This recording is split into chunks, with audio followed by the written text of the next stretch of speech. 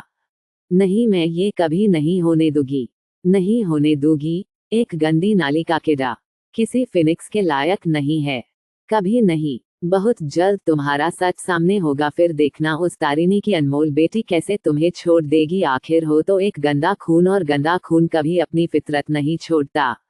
हा हा हा हा हा, वो पागलों की तरह हंसती रही, लेकिन उसकी नफरत कुणाल के लिए एक सेकंड के लिए भी कम नहीं हुई। आर.एस. विला के स्टडी रूम में रमन सिंघानिया, आर्यन के चाचा, अपने बेटे राघव सिंघानिया के साथ बैठे थे। उनके ठीक सामने आशुतोष और रीना एक दूसरे सोफे पर बैठे हुए थे। चारों किसी बात पर ध्यान से सोच रहे थे। तभी अपने विचारों को सबके सामने रखते हुए राघव सिंघानिया बोले, डैड, अब हमें वो कंपनी कैसे मिलेगी? पहले सोचा था कि उस छवि को आर्यन की असली बेटी की जगह लेने देंगे, मगर आपने रोक दिया। Disappointed old mister Raman Singhania का चेहरा चालाकी से भरा हुआ था। उन्होंने अपने बेटे को देखा और लापरवाही से कहा, हमें सिर्फ अपने मतलब से काम होना चाहिए। कंफ्यूज्ड फेस, ना कि किसी दूसरी चीज पर। जहां तक बात रही कंपनी की, तो ये हमें नहीं चाहिए, ये उसकी है जिसके लिए हमने सब काम किए। उद्धरण चिन्ह। उनकी बात पर तीनों हैरान तो थे, लेकिन जल्द ही नॉर्मल हो गए, क्योंकि ये बात सही थी। उन सबको सिर्फ पैसे से मतलब था, ना कि किसी शक्ति से। हालांकि इंटरेस्ट होते हुए भी वे क्या पावर का अचार डालेंगे जब इसे इस्तेमाल ही नहीं कर सकते। यही सब सोचते हुए उन्होंने जोर से अपना सिर झटका, फिर अपने असल मुद्दे पर आ गए। चारों के बीच में टेबल पर एक मैप रखा हुआ था। उसे गौर से देखते हुए ओल्ड रमन सिंघानिया एक जगह अपनी उंगली से इशारे करते हुए बोले, हमें इस पहाड़ी पर जाना होगा। थोड़ा रुककर, उसे लगता है कि इस जगह पर हमें कोई सुराग जरूर मिलेगा।